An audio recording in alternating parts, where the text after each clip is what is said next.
literatura cristiana en la calle, eran puros libros usados.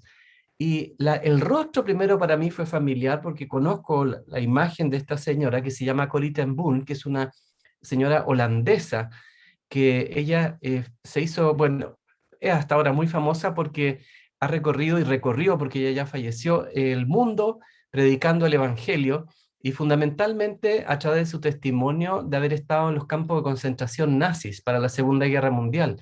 Ella no estuvo allí por ser judía, estuvo allí por colaborar con el judaísmo, es decir, ella con su familia escondieron a judíos en su casa y luego fueron deportados, su papá y su hermana y ella, a campos de concentración.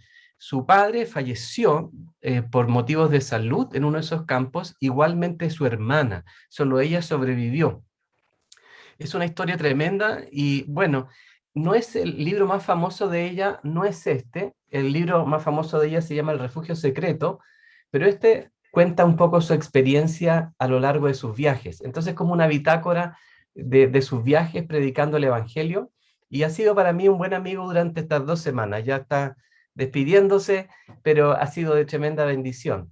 Y en el capítulo 21 aparece esa frase, ¿no? Esa que yo les puse y publiqué en el WhatsApp o el Telegram de la iglesia, y está aquí en el capítulo 21 con la frase, ¿dónde está el cielo? Y abajito aparece esa frase, y la frase dice así: la felicidad no depende de lo que sucede, sino de su relación con los acontecimientos. La felicidad no depende de lo que sucede, sino de su relación con los acontecimientos. Bueno, para mí era una frase que me impactó mucho y dije yo, wow, yo quiero hablar sobre esto, pero el problema es que tiene que estar basado en la palabra, no en las palabras de Corrie ten Boom. Entonces, Señor, dame una palabra y no quiero meter esto dentro de la Biblia, en el fondo, para justificar un sermón. No tengo que hacer esto, ¿no? No tengo que meter un libro dentro de la Biblia que justifique una palabra. Pero el Señor se encargó a lo largo de toda la semana de hablarme de esto, de distintas perspectivas, y fue muy interesante porque yo escogí algunos textos y el Señor me hablaba Colosenses.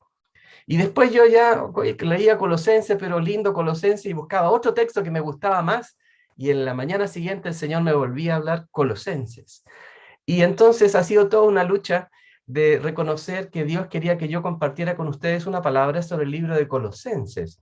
Y usando esta expresión que ella tiene, la felicidad no depende de lo que sucede, sino de su relación con los acontecimientos. Eh, el libro tiene algunas cosas interesantes, no solo lo que dice, pero no sé si a ustedes les pasa que uno se pone medio copuchento, pero tiene una dedicatoria. Y la dedicatoria se las quiero también leer. Dice, nuevamente un librito, pero ayudan mucho. Te deseo muchas felicidades y bendiciones del Señor. Y luego aparece una mosquita, se las muestro si conocen a alguien que sea el dueño, que fue el dueño de este libro, pero en fin, aparece una mosquita ahí abajo. Pero lo interesante es que está fechado 5 de abril de 1977. 5 de abril de 1977. Algunos de ustedes no habían nacido, yo sí. Yo tenía 11 años, o iba a cumplir 11 años, en realidad tenía 10 años, iba para mis 11 años. Entonces, me acordé también de qué pasaba conmigo cuando este libro fue regalado. ¿Qué pasaba con mi vida ahí por el 5 de abril de 1977? Y lo he hecho, he tratado de recordar cómo estaba mi vida para ese tiempo. Así que he hecho una especie de investigación acerca de mí mismo. Tenía más o menos 10 años, casi para los 11, y estaba o en quinto o sexto básico. Eh, y para ese tiempo, yo recuerdo haber recibido los primeros destellos de Dios. Y quiero compartirles esto porque creo que Dios sí se presenta en nuestras vidas, incluso antes de nuestra conversión. Y yo sé que lo hemos hablado con algunos. O sea que Dios se presenta en nuestras vidas antes de que lo recibamos en nuestro corazón. Hace apariciones, ¿eh? Hace destellos. Y uno de esos destellos, yo recuerdo, bueno, entre medio mi mamá se había convertido, así que más allá de los destellos, yo sí sé que nos llevaban a la iglesia los días domingos. Entonces yo ya tenía una experiencia de que nos llevaban a la iglesia los días domingos. Entonces algunas escuelas bíblicas dominicales yo sí empecé a recibir ya desde pequeño. Eh, pero ¿qué destellos yo recuerdo? bueno, entre paréntesis, una cosa extraña que siempre me acuerdo es que fue en esa edad en que yo me saqué mi primer 5,5 de toda mi historia hasta ese minuto. Y sacarme un 5,5, yo sé que para otros niños eso puede ser una gran victoria, pero para mí era como que me hubieran basureado. Estaba acostumbrado a otras notas y llegué llorando a la casa. Me acuerdo estar con mi mamá al lado, los dos llorando, o sea, no, yo llorando y mi mamá mirándome, y yo decía, ¿cómo es que me saqué un 5,5? Y tenía tanta vergüenza, incluso que me costó mucho mostrarle a mi mamá la nota que me había sacado, ese 5,5. Y esto yo creo que tiene que ver un poco acerca de lo que había en mi corazón para ese tiempo. Este deseo que ya estaba tan instalado en mi vida de querer valorarme por mi rendimiento, por lo que soy, ya estaba bien instalado. Entonces, cualquier fracaso para mí significaba una menor valoración de mi propia persona y me hacía dudar de la valoración de otras personas hacia mí. Ahora, ¿qué destellos hubo? Recuerdo que uno de los destellos fue un sueño que tuve con Jesús en el jardín de la casa, y recuerdo que era en un sector del jardín, y en una noche estábamos los dos y él apareció y me miraba y hablábamos pero sin palabras, muy extraño. Recuerdo que ese fue mi primer destello con Jesús, haberlo visto en un sueño. Yo sé que si uno puede contar esto, te pueden enviar hasta un psiquiatra en alguna otra congregación, pero con mi corazón abierto les cuento que sé que Dios estaba allí en ese sueño. No era, aún yo no era cristiano, era un niño, pero yo sabía que existía un Dios que estaba buscándome y mostrándose a sí mismo. Es interesante porque si bien solo recuerdo su imagen y de haber estado los dos en el jardín en la noche, recuerdo que fue un tiempo muy lindo, fue un momento muy lindo. Y sin hablar, yo como que recibía sus palabras que llegaban a mi corazón, sabía que él me amaba.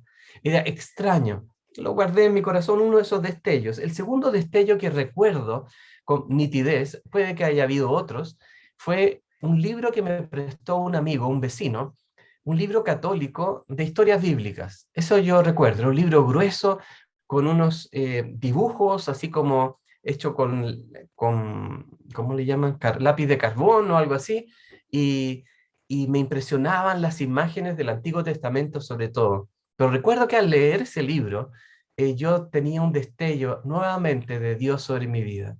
Es decir, a veces nuestras vidas se sienten complejas, y yo ya las sentía muy complejas a mis 10 años. Sin embargo, Dios aparece en nuestras vidas con estos destellos, como presentándose. Son espacios de misericordia, ¿no? Que Dios nos dice, mira, igual hay algo mejor, hay algo que puede venir, hay algo que puede cambiar. Yo a esa edad era muy consciente de un problema que tenía en mi corazón, y era mi soledad, una soledad cósmica, una soledad terrible. Era tan consciente ya a los 10 años de edad, yo imagino, por eso cuando veo a niños y adolescentes, yo pienso lo que ellos están viviendo. A veces pensamos que la gente empieza a vivir después de los 18, pero ocurren muchas cosas antes, muchas cosas antes. Muchos niños ya están experimentando en sus vidas grandes vacíos, eh, grandes dificultades para vivir. La vida no es fácil. Y esta vida tampoco era tan fácil para mí. Soñaba con una vida llena de felicidad. Yo soy un hombre muy idealista, entonces de alguna forma me imaginaba un mundo totalmente distinto donde yo pudiese encajar. Y no era así el mundo. Sin embargo, en séptimo básico, y recordando la fecha del libro, entonces tiene que haber sido ahí por el año 1979, 1980, yo tuve mi primer amigo. Mi primer amigo de verdad, no solo compañero de colegio o vecino, sino que un amigo de verdad. Y recuerdo que eso cambió profundamente mi vida, tener un amigo, como que le dio mucho sentido. Durante séptimo y octavo básico, yo experimenté el tener amigos. Apareció un amigo, después eran dos, tuve un grupito de 4 amigos, fue maravilloso, fue maravilloso. En un sentido, esa soledad que yo llevaba conmigo desde pequeño, como que se apaciguó. De alguna forma se contuvo esa sensación de soledad, porque se me empezó a llenar la vida a través de estos amigos. Y pensé que esto iba a ser para siempre. Eh, Recuerdo que en octavo básico, cuando nos despedíamos, porque mi colegio solo llegaba hasta básica, pusimos ahí en las poleras, y vamos a ser amigos para siempre, ¿no? Cuando seamos viejos, pusimos, nos vamos a volver a encontrar, y vamos a presentarnos nuestras esposas y nos vamos a volver a juntar. Eran tantas buenas intenciones que uno tiene, ¿no? Y de alguna forma nos aferramos a esas cosas en la vida, cosas que están fuera de nosotros, que puedan llenar esos vacíos que están en nuestro corazón. Y les digo algo, son útiles en un sentido sí ayudan, pero son como una especie de muleta, son como una especie de algo que nos permite caminar durante un tiempo, una bota de refuerzo. Eh, bueno, se acabó octavo básico y dejé de ver a mis amigos. Quedamos repartidos en distintos colegios para nuestra enseñanza media. Y fue una gran pérdida para mí. Lo tremendo fue que la sensación de vacío fue mayor que la anterior, porque había probado algo que me había gustado y ahora lo había perdido, y ahora la sensación de soledad fue aún más agobiante. Y yo debo haber tenido en ese tiempo unos 13 años. Para esos años ya Corrie ten Boom había dado la vuelta al mundo 80 días. En 80 días había dado vuelta a todo el mundo. Pero sin embargo yo era un niño que estaba tratando de darle sentido a su vida y buscando salir de esa soledad que había vuelto con tanta fuerza. Pues bueno, fue en 1984 cuando conocí a Jesús. Fue varios años después que conocí a Jesús. O sea que cuando ella escribió este libro en 1977, pasaron después como 7 años desde que le llegó este libro a esta persona. No es que la Corrie ten Boom, sino que este hombre que estaba queriendo bendecir, no dice el nombre, pero que trató de bendecir a alguien. Ahí por 1977 había un cristiano que trataba de bendecir a otro. Para ese tiempo yo solamente mi vida daba como un satélite sin rumbo y pasaron como 7 años después de que yo puedo entender lo que dice allí, puedo comprender lo que él está escribiendo, esa dedicatoria. Fue en 1984 cuando conocí a Jesús. Y fue algo automático de que se fue la soledad. Fue en un segundo. Es tan interesante porque yo creo firmemente en los milagros inmediatos. Es verdad que a veces la vida requiere procesos. Estamos viendo en los días jueves, ¿verdad? En las charlas que está dando Gloria acerca de la sanidad interior. Eso puede demorar un tiempo. Hay procesos, hay heridas que demoran. Pero cuando conocí al Señor, esa soledad se fue de inmediato. Nadie oró por mí y se fue. Nadie dijo una palabra hacia mí, pero ya no estaba. Nadie hizo una liberación para quitar de mí un espíritu de soledad. Nadie hizo eso. Conocí a Jesús y se fue la soledad. Se fue el sentido de soledad de mi vida. Ahora, quizás para los demás nada había cambiado a mi alrededor, pero por dentro había un cambio grande. Simplemente la felicidad había llegado a mi vida. Y con eso quiero entrar un poco en lo que va a ser este tema de hoy, y tomando esa frase de Corrie ten Boom, ¿verdad? Que ella dice, la felicidad no depende de lo que sucede, sino de su relación con los acontecimientos. En ese día, la felicidad llegó a mi corazón. Es interesante que la felicidad a veces está asociada a eventos, pero yo debo decirles que la felicidad está asociada a una persona, a Jesucristo. La felicidad tiene nombre, en realidad. La felicidad viene de un nombre, de una persona, no viene de una situación. Entonces Jesús viene a mi vida y ya Él llena los vacíos y se va de mí esa soledad, de manera automática. Nunca más ha vuelto. Tengo hartos testimonios de milagros que Dios hace, ¿verdad? Y que son para siempre, que no es que uno tiene una recaída, no, este ha sido permanente. Quizás porque esa fue la manera como Dios entró a mi corazón. No cambió nada en lo visible, ¿no? Ese día, en julio de 1984, parecía que nada había cambiado. De hecho, me seguía llamando Waldo Yáñez. No hubo cambio de nombres, mantuve el mismo nombre. Y mi apariencia física también se mantuvo. De hecho, cuando me convertí, creo que lo que primero hice fue mirar mis piernas a ver si Dios me las había cambiado por unas piernas más gruesas. Pero no, siguieron las mismas piernas flacas. Dios no había hecho una transformación exterior, pero sí había hecho algo dentro de mí. Seguía en la misma casa, seguía en el mismo colegio, pero en mi ser interior hubo un cambio completo, con mudanza y todo. Y ahora quiero pedirles, si ustedes pueden abrir sus Biblias, en este libro que Dios ha presionado mucho para leerlo, que es Colosenses capítulo 1, verso 13. Colosenses 1, verso 13. Y se los voy a leer. porque Él nos libró del dominio de las tinieblas y nos trasladó al reino de su Hijo amado. Voy a leérselos otra vez. Porque Él nos libró del dominio de las tinieblas y nos trasladó al reino de su Hijo amado. Es decir, que hubo un cambio de domicilio. Lo que yo puedo aquí entender es que hubo un cambio de domicilio. Aquí hay un traslado, un traslado. Fuimos trasladados, dice. Hay una especie de mudanza. No sé cuántos de ustedes han hecho mudanzas.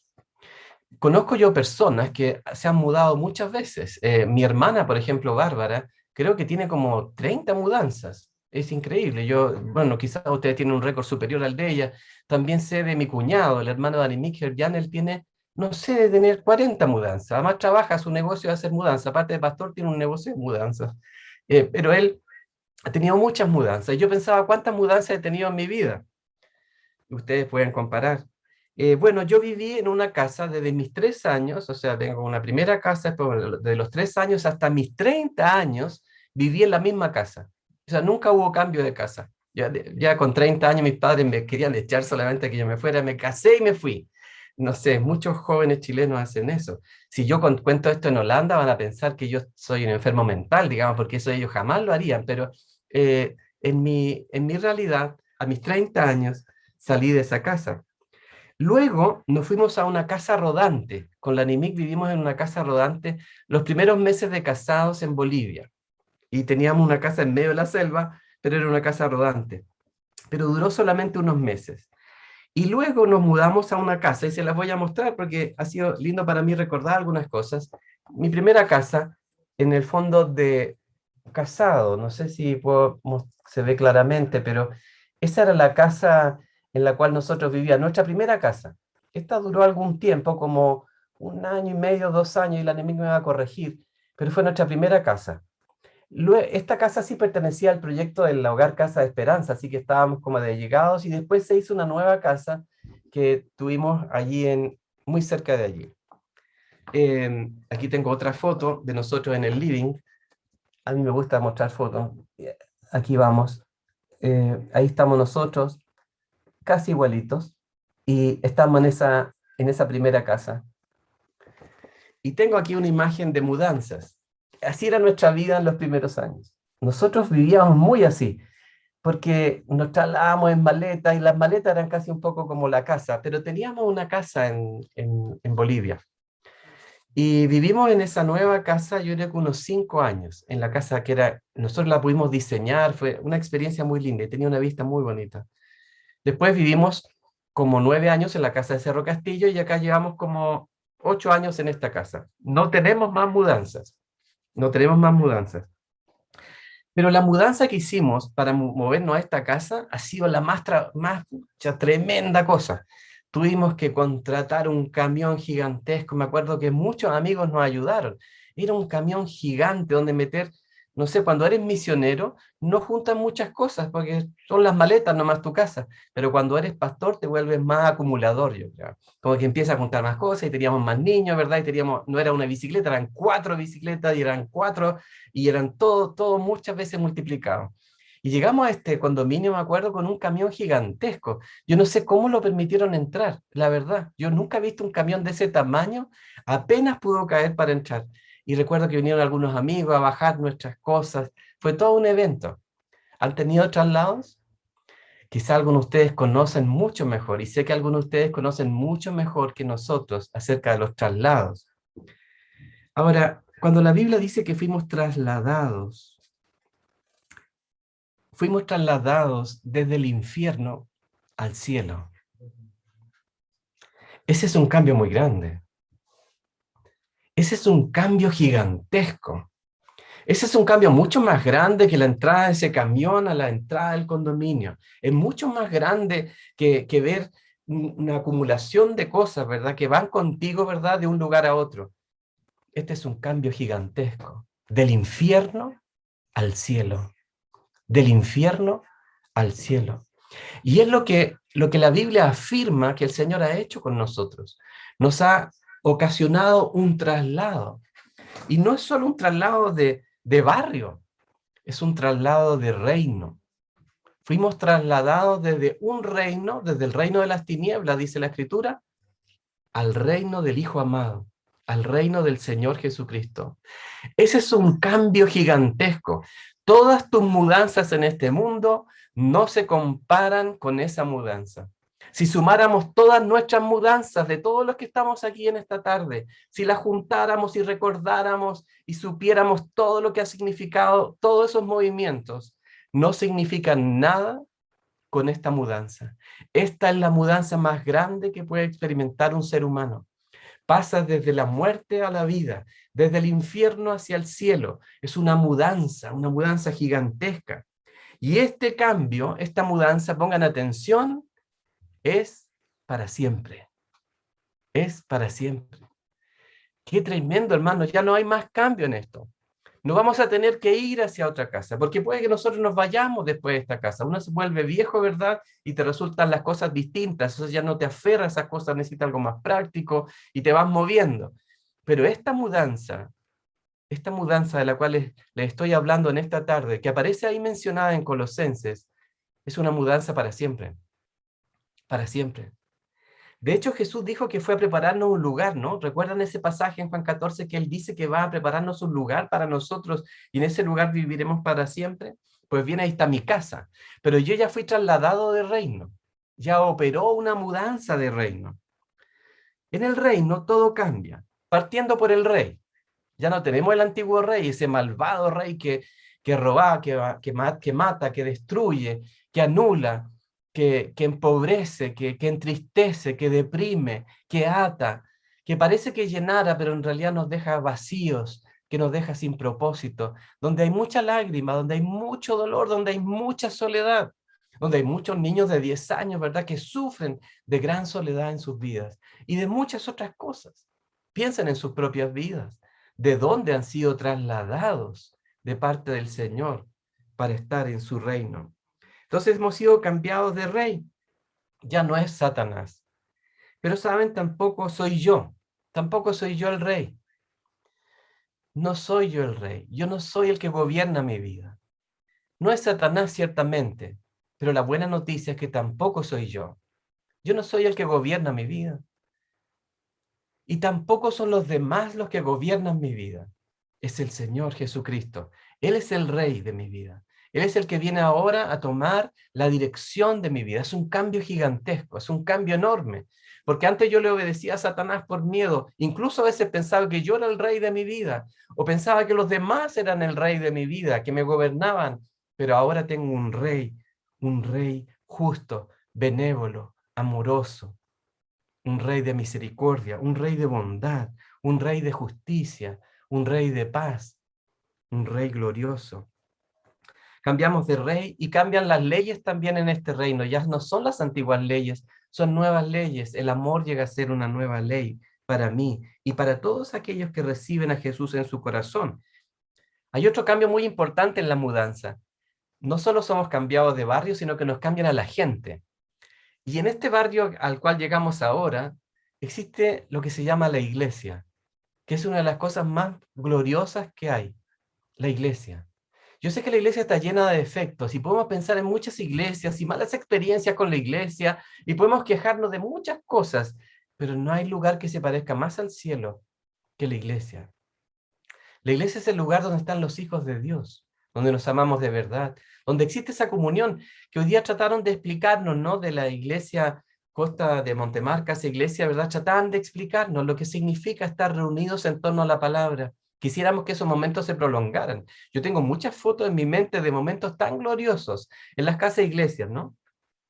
Compartiendo. Y es verdad que a veces muchos de los recuerdos se centran en las comidas, pero gloria a Dios por eso. Porque recuerdo que estábamos compartiendo felices después de haber recibido la palabra. Felices después de haber cantado al Señor. Felices después de haber orado los unos por los otros. Y tiene un sabor tan distinto cuando compartes con la iglesia. Porque la iglesia es la familia de Dios. Y lo que hace el Señor es que te traslada, ¿verdad? Del reino de las tinieblas al reino de Él y te da una familia nueva y eres parte de una familia diferente, Las motivaciones son diferentes. La manera de hablar es distinta. La manera de comportarnos, de amarnos. Podemos descansar mucho más cuando estamos con la iglesia. Es un lugar donde están los que creen, los que han sido trasladados. Todos los que han experimentado esta mudanza se reúnen y se juntan y conviven. Entonces la Biblia afirma que nosotros ahora somos parte de esta nueva familia que es la iglesia y ahora Él es el Rey. No voy a meterme mucho más en este cambio, pero podríamos hablar tantas cosas solamente del traslado, solamente del traslado. Así que si ustedes antes se quejaban de los muchos cambios que habían hecho en su vida y de las mudanzas que tenían, quiero darles una buena noticia. Esta mudanza es para siempre. Esta mudanza es la mudanza más grande que puedes experimentar y será para siempre. La segunda cosa que quiero compartir con ustedes se encuentra en Colosenses 2, del 9 al 10, porque no solamente hemos sido trasladados. Colosenses capítulo 2, versos 9 y 10 dice, porque toda la plenitud de la deidad reside corporalmente en él, y habéis sido hechos completos en él, que es la cabeza sobre todo poder y autoridad. Lo leo de nuevo. Porque toda la plenitud de la deidad reside corporalmente en él, y habéis sido hechos completos en él, que es la cabeza sobre todo poder y autoridad. Dice la Escritura que toda la plenitud de la deidad reside corporalmente en Jesús. La palabra plenitud en griego viene de una palabra que se llama pléroma. Pléroma. Esa es la palabra para plenitud, pléroma. ¿Y qué significa pléroma? Significa remendo, arreglo, significa terminado, algo que ha sido terminado. Significa terminado con copiosidad, con abundancia, con multitud, terminado con multitud.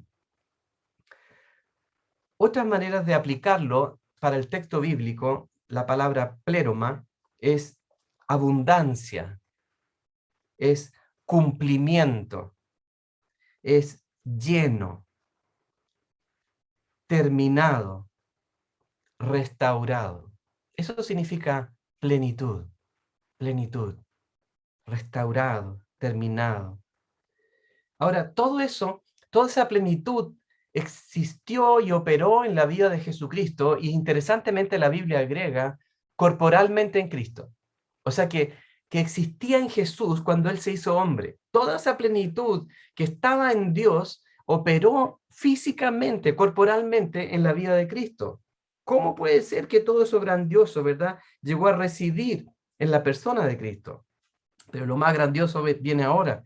Y dice, y habéis sido hechos completos en él, que es la cabeza sobre todo poder y autoridad. Entonces busqué en el griego qué significa ser hechos completos. Y es la misma palabra de pléroma, pero corta. Es pleró, pleró. Y déjenme, ahora, no es que me guste tanto el griego, pero déjenme decirles algunos de los significados de pleró. Pleró significa ser repleto. Algo que estaba vacío, ahora está repleto. Es decir, literalmente atiborrar una red. Es como una red que ha sido llenada. Imagínense una red de peces, pero está completamente llena. Significa rellenar un hueco, un vacío. Me sentí tan identificado cuando encontré ese significado, ¿no? En los diccionarios bíblicos uno puede encontrar los significados exactos, o por lo menos lo que se sabía que podían ser estos significados. Rellenar el vacío que hay en nuestro corazón. Eso significa pleró. Proveer o dar influencia. Es decir, que ese pleró significa que ahora Dios te da una influencia, un ancho. También significa pleró satisfacer, satisfacer. Es decir, ahora estamos satisfechos en Cristo Jesús. Hemos llegado a ser personas satisfechas. Significa terminar una tarea, pleró, una tarea terminada. Significa algo que ha sido acabado. En la aplicación bíblica, los autores ocupan las siguientes palabras para usar pleró en distintas versiones de la Biblia. La primera es pasar algo, como pasar la meta, pasar algo, pasar una dificultad, pasar un problema, ¿no? Pasar una prueba, pasar esa dificultad, pasar esa cosa que nos parece una montaña, pasarlo. Eso significa pleró. También significa perfecto. O sea que algo que no era perfecto ahora es perfecto. Eso significa pleró. Y piensa, lo que Dios está hablando es para ti. O sea que Dios está diciendo que yo ahora he pasado todas las cosas y además soy perfecto delante de Él. Significa que Él me ve a mí, gracias a Cristo Jesús, perfecto.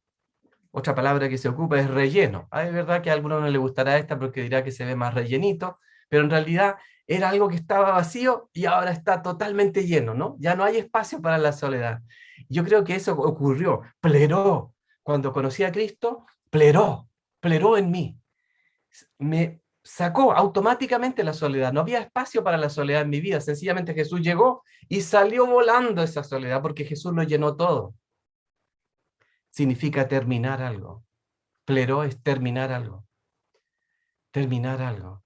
Qué descanso es cuando nosotros llegamos al pleró. Está terminado. Es la misma palabra que se ocupa ahí en consumado es, ¿no? Terminado. Ese famoso tetelestai de Jesús en la cruz, acabado y terminado es la palabra que también se ocupa aquí para pleró. Significa también atestar, llenar, completar, cumplir, cumplir. Es decir, Dios ha cumplido lo que yo no podía cumplir. Está cumplido, está lleno. Esas son las palabras que nosotros tenemos que tratar de identificar en nuestras propias vidas para entender lo que Jesús ha hecho en nosotros. Entonces vuelvo a las palabras de Corrie ten Boom, ¿verdad? Ahí cuando ella habla de que la felicidad, ¿verdad? No depende de lo que está afuera, sino que parece que depende de mi actitud, de cómo yo desde aquí adentro miro hacia afuera. En Cristo ahora estamos así. Hemos sido mudados de barrio, de reino, de vecindario, pero también hemos sido completados. Hemos sido completados, hemos sido terminados. Acompáñenme ahora a Colosenses 1:22. Colosenses 1:22, que dice así: sin embargo ahora, Él los ha reconciliado en su cuerpo de carne, mediante su muerte, a fin de presentaros santos, sin mancha, irreprensibles delante de Él. Lo voy a leer, ese ustedes debieran tenerlo ahí registrado en su escritura con muchos colores. Colosenses 1:22. Sin embargo, ahora Él nos ha reconciliado, Él os ha reconciliado en su cuerpo de carne, mediante su muerte, a fin de presentaros santos, sin mancha e irreprensibles delante de Él. No es solamente un cambio de domicilio. No es solo un cambio de domicilio. Es un cambio de identidad. Eso es lo que ha hecho el Señor en ti y en mí y en todos los que creemos en el Señor Jesucristo. Eso afirma la Escritura. Dice que mediante su muerte, Jesús me presenta ahora al Padre como ¿qué? Como santo, como sin mancha e irreprensible delante de Él. ¿Logran ver la magnitud del cambio? Ahora, gracias a Jesús, Él me presenta ahora como santo. San Waldo pueden decirme. Y yo te puedo decir a ti también, San no sé qué, como tú te llames. Somos santos. Esta identidad nueva viene del mismo significado a la palabra santo. La palabra santo significa separado, apartado. El Señor nos ha apartado para Él. Somos sus santos, somos sus escogidos. Soy un santo. No solo el Señor me cambió de domicilio, no es una mudanza solamente, un trasladado de un lugar a otro, sino que me cambió por dentro.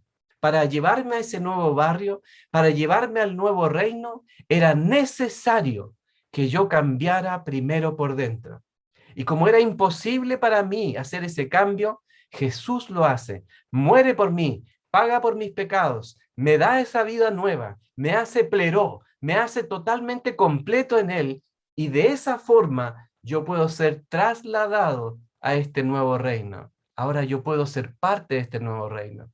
Si no, lo que pasaría sería como esa parábola, ¿verdad?, de las bodas, que de repente dice que había un gran matrimonio, dice la Escritura en el Nuevo Testamento, una gran boda, y el hombre, el dueño de casa, empieza a saludar a todos y dice que encuentra a uno que estaba con unas ropas como de pordiosero y le pregunta: ¿y quién eres tú?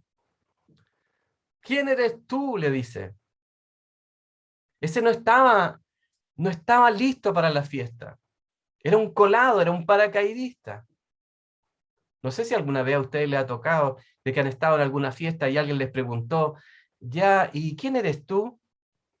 Uy, ¿cómo se sentirá eso, no? ¿Cómo sentirá estar en un lugar que alguien te dijo: no, Waldo, ven nomás y no pasa nada, y nadie se va a dar cuenta? Cuando somos jóvenes a veces vamos a esas invitaciones, ¿no? Y uno cree eso.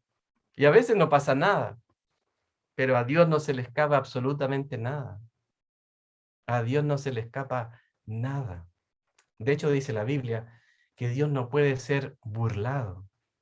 Entonces necesitamos esta nueva identidad y Dios la da a través de Cristo Jesús. Entonces yo estoy ahora en este nuevo lugar y en este nuevo banquete, en esta nueva situación, y el Señor me ve a mí, y gracias a Jesucristo, mi Señor, porque no hay ningún mérito en mí, sino todo el mérito en Cristo, que Él ahora, y a eso es lo que dice la Biblia, mediante su muerte, a fin de presentaros santos, santos, hermano, santos. Qué maravilloso es poder decir cuando el Señor te pregunte: ¿y quién eres tú? Tú puedas decir: soy Waldo, soy el que fui rescatado en 1984 y sigo siendo rescatado por Él. Y yo estoy contigo, Señor, tú eres mi Señor. Y el Señor me va a decir: pero claro, no tienes ni que presentarte, yo ya te conozco. De hecho, te conocí cuando tenías como 10 años y estuve contigo en esos destellos. ¿Te acuerdas del sueño? ¿Te acuerdas de esa vez cuando te regalaron ese libro? El Señor me dirá: yo te busqué. Y sabía lo que había en tu corazón, pero también sabía que tú no podías encontrarlo por ti mismo. Toda esa plenitud, toda esa insuficiencia, todo aquello que no estaba bien, todo aquello que faltaba, el Señor lo conocía. El Señor conoce de tus carencias, el Señor sabe exactamente lo que te falta, el Señor sabe de lo que sufres, el Señor sabe de todo de ti. Desde pequeño, desde pequeña eres, el Señor lo conoce todo. El Señor ha estado contigo cuando has estado llorando debajo de tus sábanas. El Señor estaba allí debajo de esas sábanas contigo. Cuando lloraste en el baño de rodillas, el Señor estaba allí contigo. El Señor está con nosotros. El Señor nos ve desde pequeños, ¿verdad? Y va siguiendo nuestro rumbo y nos va dando esos destellos hasta que nos encuentra. Y nosotros lo recibimos como nuestro Señor y nuestro Salvador.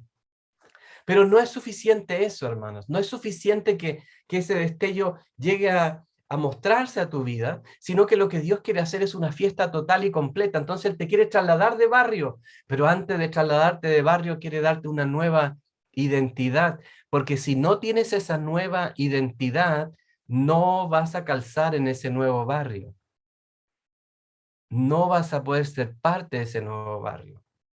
Entonces necesitamos esa nueva identidad, esa transformación que viene desde adentro con la llegada de Cristo en nuestros corazones. Y Él dice: ahora tú eres santo, santo.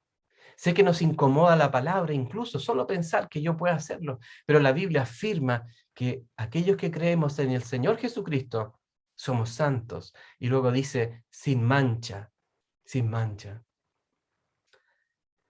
Bueno, yo creo que ustedes y yo sabemos que nuestras vidas están llenas de manchas. Mi vida está llena de manchas. Me encantaría poder decirles que mi vida es una hoja en blanco, ¿verdad? Que, bueno, no sé, aquí tengo una hoja en blanco y yo podría decirle: mira, esta es mi vida, ¿no? De que desde chiquito. Pero no, yo me acuerdo perfectamente de todo. De hecho, mi memoria me ayuda a darme cuenta de que eso no es verdad, ¿no? A veces mi vida está manchada, manchada. Está sucia, con montones de situaciones a lo largo de nuestras vidas. No sé, aquí no tengo una hoja sucia, pero puedo decirle una hoja que está llena de, como esta, que tiene montones de registros, ¿verdad?, acerca de mi vida. Y esos registros no me son favorables. Esa lista no es una lista favorable, no es una lista a favor. Pues bien, el Señor nos saca toda esa mancha. El Señor nos quita toda esa basura que está allí a lo largo de nuestra vida. Dios la saca. Ahora, ¿será la basura que yo tenía antes de 1984 o la basura posterior a 1984? ¿Será que la limpieza se hizo desde 1984 para allá y no para acá? Es decir, que no después de 1984, ¿o será que cómo operó realmente este quitamanchas, ¿no? ¿Operó desde 1984 hasta que yo nací? ¿Hasta ahí nomás operó? ¿O será que operaba para más adelante? La Biblia afirma que Jesucristo, ¿verdad? Hizo todo esto, pero fue antes de 1977. Fue antes de que esta persona le escribiera a la otra en 1977. Jesús murió antes de 1977 y Jesús murió antes de 1984. Jesús había nacido, perdón, había estado y había sido crucificado antes de mi nacimiento. Entonces, ¿por cuáles murió? Por todos mis pecados, por todos mis pecados. Los de antes y los de después de 1984. Esas son noticias tremendas, porque este cambio es un cambio total, es un cambio total. Eso es lo que hace Dios en nuestra vida.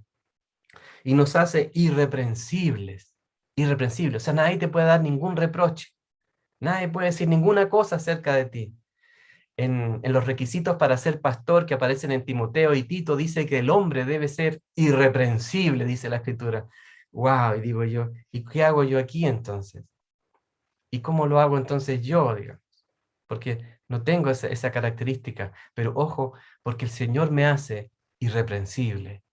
En Cristo Jesús soy irreprensible. Nadie puede ahora acusarme. El acusador ha sido callado, Satanás ha sido callado. El texto que leímos de Colosenses 1:22, ¿verdad? Nos habla acerca de toda esta obra maravillosa que Dios ha hecho. En el texto de Colosenses 2:9 al 10, en el verso 10 al final dice que Él es la cabeza sobre todo poder y autoridad. Sobre todo poder y autoridad. ¿Tiene el Señor la autoridad para hacer todo esto? ¿Tiene Dios la autoridad para declarar este cambio de domicilio, este cambio de identidad, este perdón gigantesco, este quitamanchas, este otorgamiento de una santidad total y para siempre? ¿Tiene Dios el poder y la autoridad para poder hacer este gran cambio de identidad y domicilio, este traslado total? ¿Tiene Dios la autoridad y el poder? Dice la Escritura que sí. Dice que sí la tiene. La tiene. Jesucristo ha ganado esa autoridad. Jesucristo está sobre todo principado, poder y señorío. Él tiene la autoridad para hacerlo. Nadie más tiene la autoridad. ¿Sabes? Ni siquiera tú tienes la autoridad para hacerlo. Ni siquiera el pastor tiene la autoridad para hacerlo. Nadie dentro de la iglesia tiene la autoridad para hacerlo. Pero Jesús tiene la autoridad para hacerlo. Y no solo la autoridad, sino que tiene el poder para hacerlo. Porque tiene la autoridad moral, ¿verdad? En su justicia, ¿verdad? De poder decir, yo digo que esto es así. Pero además Él tiene el poder para hacerlo. No solo la autoridad, sino que tiene el poder para hacer el traslado. Tiene el poder para hacer ese gran decreto sobre tu vida y sobre mi vida. Ese día de 1984, en realidad cambió todo, absolutamente todo. Esta plenitud es un regalo maravilloso que no se relacionó y no se relaciona con mis circunstancias. Porque ese día de 1984, todo a mi alrededor era igual. Las mismas circunstancias que ocasionaban esa tristeza y ese dolor y ese sentido de vacío, todo ese mundo que me rodeaba, todo eso siguió siendo igual, estuvo allí, estaba allí, no fue cambiado. Todo eso que me rodeaba siguió igual, no cambió ni un ápice, todo estaba allí, estaba incólume, estaban los mismos problemas, estaban las mismas situaciones, estaban las mismas cosas a mi alrededor. Pero Cristo lo cambió todo. Cristo lo cambió todo. Y lo cambió dentro de mí. Entonces, cuando la felicidad llegó a mi vida, cuando este pleró llegó a mi vida, esa plenitud máxima que un ser humano puede aspirar y lograr, llegó sin que ocurriera un cambio en mis circunstancias. Esa plenitud llegó en medio de mis circunstancias. Entonces no esperes que Dios va a cambiar las cosas a tu alrededor, sino que lo que Dios va a ser trasladarte a ti, va a hacer un cambio en ti, y a ti te va a trasladar. El cambio va a operar en tu vida. Y eso hace que yo pueda entonces enfrentarme al mundo, no mendigando felicidad, porque la felicidad ya llegó a mi vida, porque ya la tengo en Cristo Jesús. Y entonces ya no importa, miren, no importa mucho si estoy enfermo, no importa mucho si estoy endeudado, no importa mucho. Sé que esto puede significar para algunos como una irresponsabilidad, un sentido de, no importa mucho, porque al final del día, esta foto, que yo les muestro otra vez, en realidad es mi camino y tu camino hacia nuestra nueva casa. Entonces, así es como realmente debiéramos vernos. Vamos con una simple maleta, ¿verdad? Y vamos camino a nuestra nueva casa, que por lo demás no es esta casa, no es esta donde estoy yo ahora, sino que voy hacia otro domicilio. Entonces, las cuestiones que nos suceden a diario, las situaciones difíciles que enfrentamos en esta vida, ¿verdad? Y que a algunos parece que les toca más fuerte que a otros, o circunstancias que nos parecen injustas, o circunstancias tan dolorosas, incomprensibles muchas veces, no, no tienen que ver conmigo, porque yo ya voy hacia otro lugar. Yo voy para otro lugar. Voy en busca de mi nuevo hogar. Voy hacia encontrarme con mi padre y voy camino hacia allá. eh, Esto no significa que yo no tenga sensibilidad frente al dolor o frente a cosas difíciles de la vida. No, yo creo que como cristiano, desde la plenitud que Dios me da, yo puedo tener compasión y llorar con los que lloran, ¿verdad? Y amar a veces a los que son difíciles de amar. Pero eso viene porque hay una plenitud dentro de mí. Si tú estás esperando que las circunstancias cambien para experimentar felicidad, ese es el error más grande en el cual te puedes encontrar. Porque no hay nada en este mundo, absolutamente nada, que pueda lograr ese traslado ni esa transformación. Tampoco existe ninguna persona en este mundo, ni cosa en este mundo, que tenga el poder y la autoridad para hacer ese traslado. No solo el traslado, recuerden, de una realidad a otra, sino que el cambio de identidad. Solo Dios puede hacerlo. Voy camino a mi hogar. Todo lo veo entonces desde esa plenitud. Yo veo el mundo a través entonces de mi felicidad en Cristo Jesús. Mis ojos ven el mundo a través de mi plenitud en Cristo Jesús. Y entonces puedo ver distintas circunstancias y puedo encontrar en ellas a mi Señor obrando y no desanimarme ni entristecerme, sino que poner mi esperanza en ese Dios que transformó mi vida, también la pueda transformar en otros.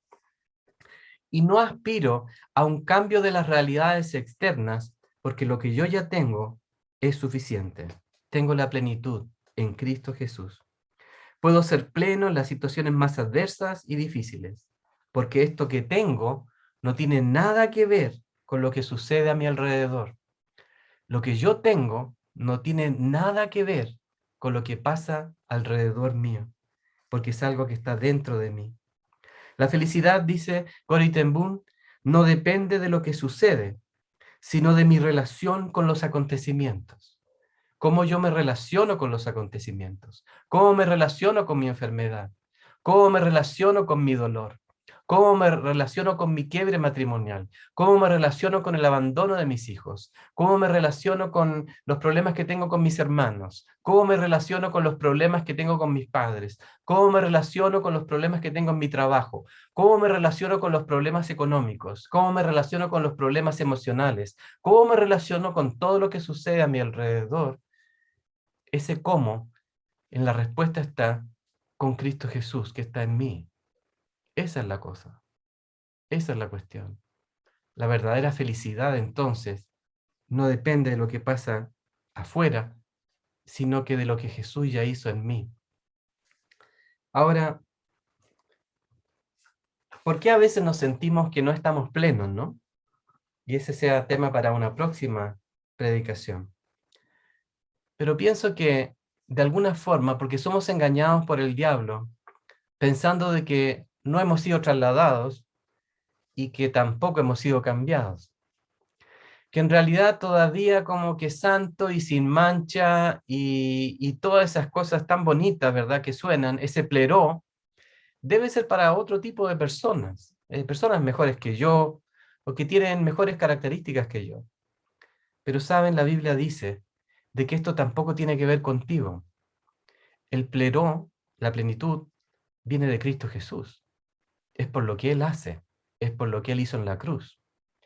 Entonces, lo que tenemos que hacer, el día en que nos desanimemos, el día en que nos sintamos tristes, el día en que nos sintamos angustiados, el día en que sintamos que las cosas caen, lo que tenemos que hacer es ir a la cruz, ir rápidamente a la cruz de Cristo y recordar lo que el Señor ya ha hecho por ti.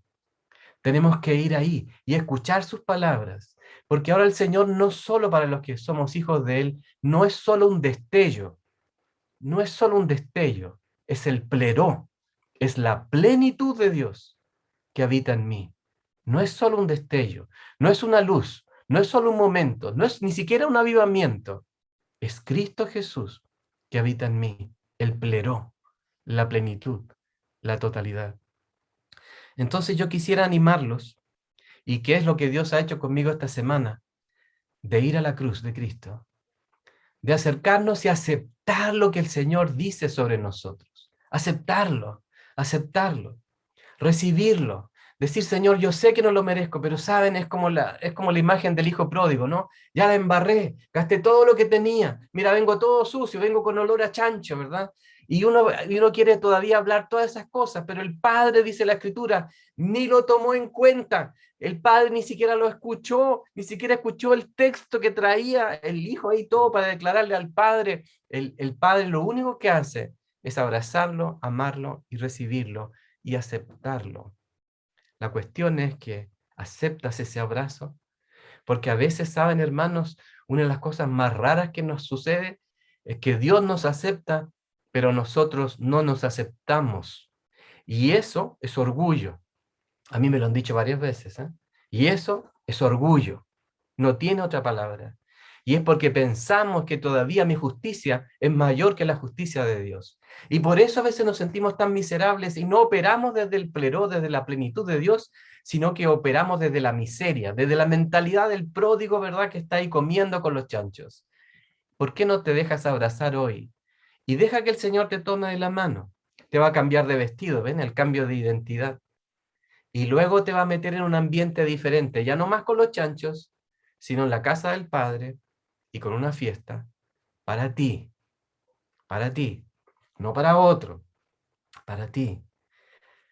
Quisiera orar esta tarde y quisiera orar por aquellos de ustedes que necesitan entrar a esa realidad que Cristo Jesús ha ganado para todos nosotros.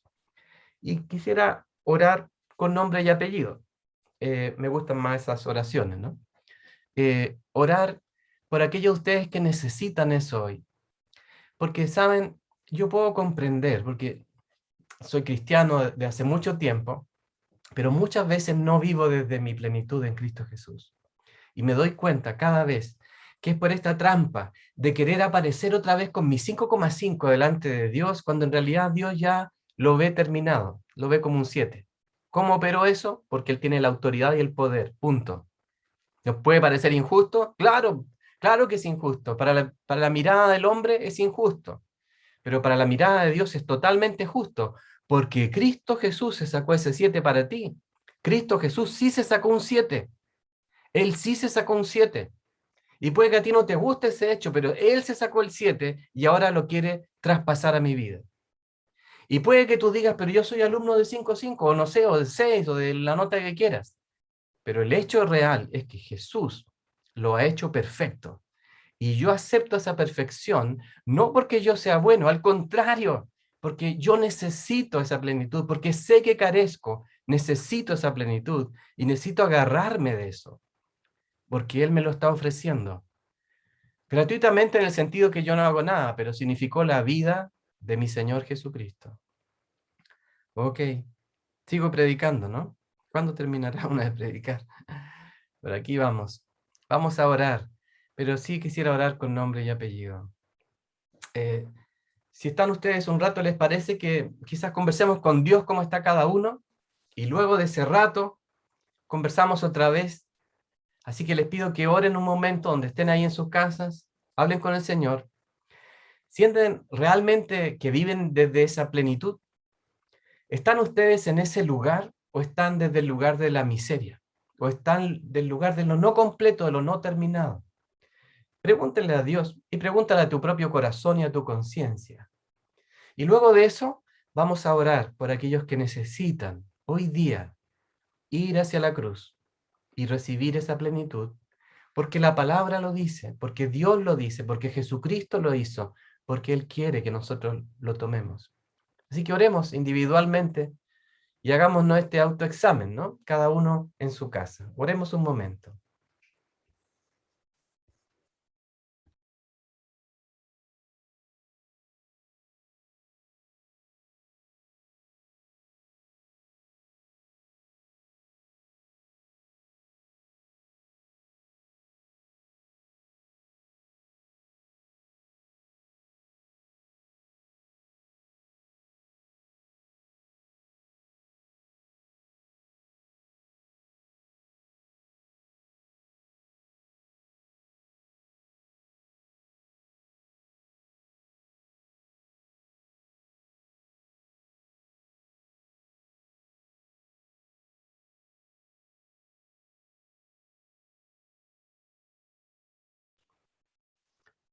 Quisiera preguntarles ahora, ¿quiénes de ustedes hoy necesitan tomar de esa plenitud que Dios tiene para nuestras vidas?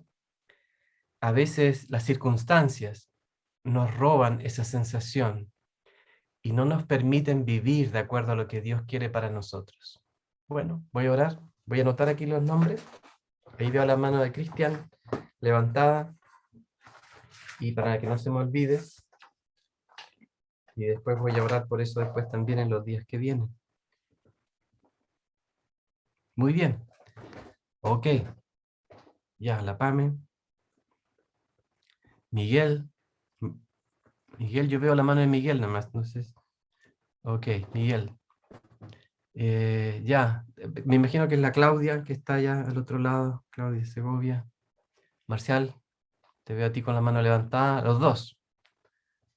Muy bien. Bueno, vamos a orar con nombre y apellido. Con nombre nomás. Marcela, Jaime, Omar.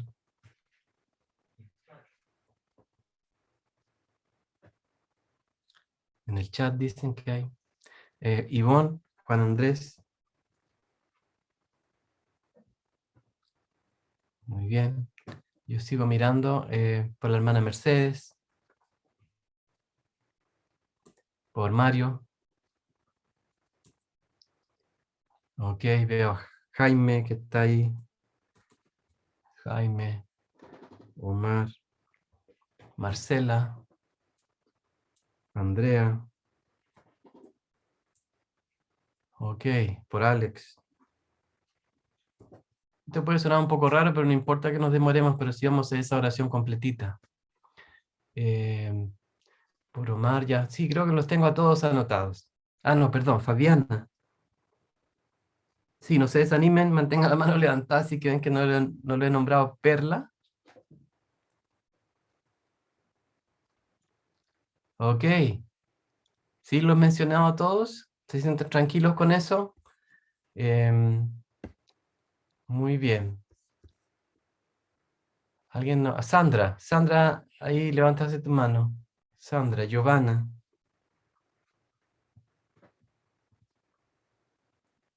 Ok. Listo. Ahora ustedes tienen que hacer el siguiente ejercicio en su propia casa, ¿no? Así como oraron por mí, por Chati también, aquí dice. Así como ustedes oraron por mí al comienzo, y impusieron manos sobre mi vida, yo agradezco mucho eso, y yo quisiera orar ahora por ti también, y que lo reciban en sus casas, por fe, por fe. Entonces, quiero desafiarlo a lo siguiente. Si ustedes quieren estar ahí en su casa, o ponerse de rodillas, o de guata, o como quieran, vamos a pedir esa plenitud. Es un hecho solamente, es un evento. Es un evento que ocurre, no es un proceso. Esto es algo que viene nomás, que ocurre y que lo recibimos por fe. No podemos recibir la plenitud por parte, se recibe la totalidad, es un paquete completo. No es que yo pueda decir, voy a recibir un poquito de la plenitud, no, se recibe toda esa plenitud, la vamos a recibir por fe. Entonces esa parte es de ustedes, por fe, reciban esa plenitud de parte de Dios. ¿Sí? Creo que ahí está mi papá también de pie, voy a anotarlo igual por si acaso. Muy bien. Vamos a orar ahora. ¿Ya? Si alguien se me olvida, usted abre el micrófono y me dicen, Waldo, ora por mí. No es que yo tenga el poder, recuerde que esto es por el autoridad y el poder de Jesucristo, ¿sí? Ahí estamos. Esto está en la palabra. Yo solamente voy a interceder para ustedes, nada más. Aquí vamos. Padre, en el nombre de Jesús, Señor, esta tarde queremos, Señor, y anhelamos eso que tú hiciste, eso que pagaste por cada uno de nosotros.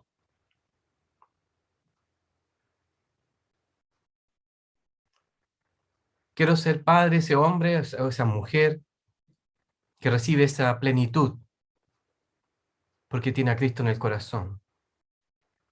Padre, y yo te conozco como mi Señor, pero a veces no vivo en esta plenitud, vivo como en un incompleto, en una situación no resuelta, algo que no ha pasado, algo que está no terminado, algo que no está acabado, algo que está no resuelto, algo que no ha llegado todavía a estar en la plenitud. Y Padre, hoy día yo quiero recibir esa plenitud. Y yo, Señor, no conozco la necesidad de cada uno. En sus casas, Señor, tú lo conoces a cada uno de ellos. Y no solo los conoces en esta tarde, sino que los has conocido a lo largo de sus vidas. Las oraciones son totalmente comprensibles, Señor, hacia ti. Y tú nos miras con amor a cada uno de los que estamos aquí en esta tarde. Y Padre, ahora yo te pido que tú puedas tocar a cada uno. Quiero presentarte a Cristian, a Pamela, a Miguel, a Claudia, Marcial y Carlina, a Marcela, a Jaime, a Omar, a Juan Andrés e Ivonne, a Mercedes, a Mario, a Jaime,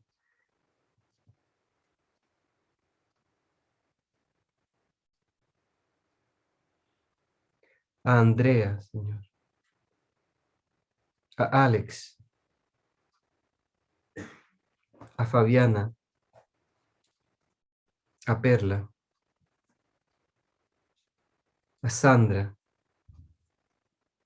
a Giovanna, a Chati, a mi papá.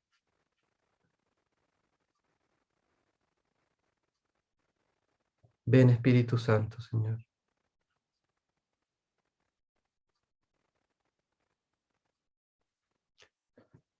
Ven, Señor. A alguien no he nombrado. Por favor, levanta tu mano si no te he nombrado, en el nombre de Jesús. A alguien no he nombrado.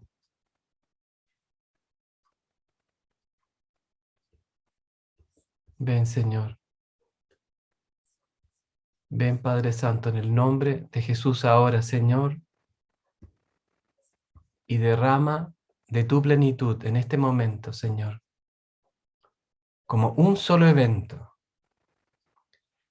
Te pido en el nombre de Cristo que vayas a la cruz ahora en este momento. Ve a la cruz de Cristo. Ve lo que el Señor ha hecho por ti y recíbelo. Él tiene el poder y Él tiene la autoridad. Y lo que Él ha hecho es cierto y verdadero. Esa plenitud que Él tenía del Padre, esa plenitud completa del Padre, ahora te la da a ti en este momento. Recíbela por fe. Recíbela por fe. Dile al Señor, yo recibo esta plenitud. La plenitud de Cristo la recibo ahora en mi corazón. Y déjame leer sobre tu vida lo siguiente. La felicidad no depende de lo que sucede, sino de su relación con los acontecimientos. La felicidad no depende de lo que te pasa. La felicidad depende de lo que ya pasó en ti, de lo que Jesús ha hecho en ti. La felicidad ya llegó para cada uno de nosotros en Cristo Jesús. Señor, respiramos de esa plenitud en esta tarde y la recibimos, la tomamos de tu palabra, que nos dice la verdad, Señor, y nos sabemos justificados, santificados y aceptados, trasladados a otro reino y con una nueva identidad. Y este traslado y esta identidad es para siempre. Y Señor, hoy tomamos, Señor, la decisión de vivir desde esta plenitud. Padre, en realidad no importa si las circunstancias cambian o no. Lo que queremos, Señor, es vivirlas desde nuestra plenitud, vivirlas y enfrentarlas con Cristo, desde nuestra plenitud en Él. Queremos enfrentar cada una de estas situaciones, confiados en que nuestras vidas están en este maravilloso traslado y que pueda verme yo con unas maletas yendo a mi nuevo hogar, Señor, y que todo lo demás que está a mi alrededor, tú sigues teniendo el control, Padre.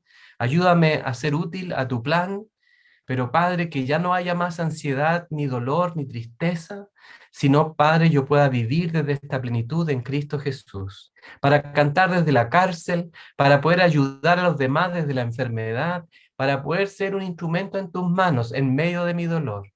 Y te lo pido, Señor, en esta tarde, en el nombre glorioso de Jesucristo el Señor. Amén y amén.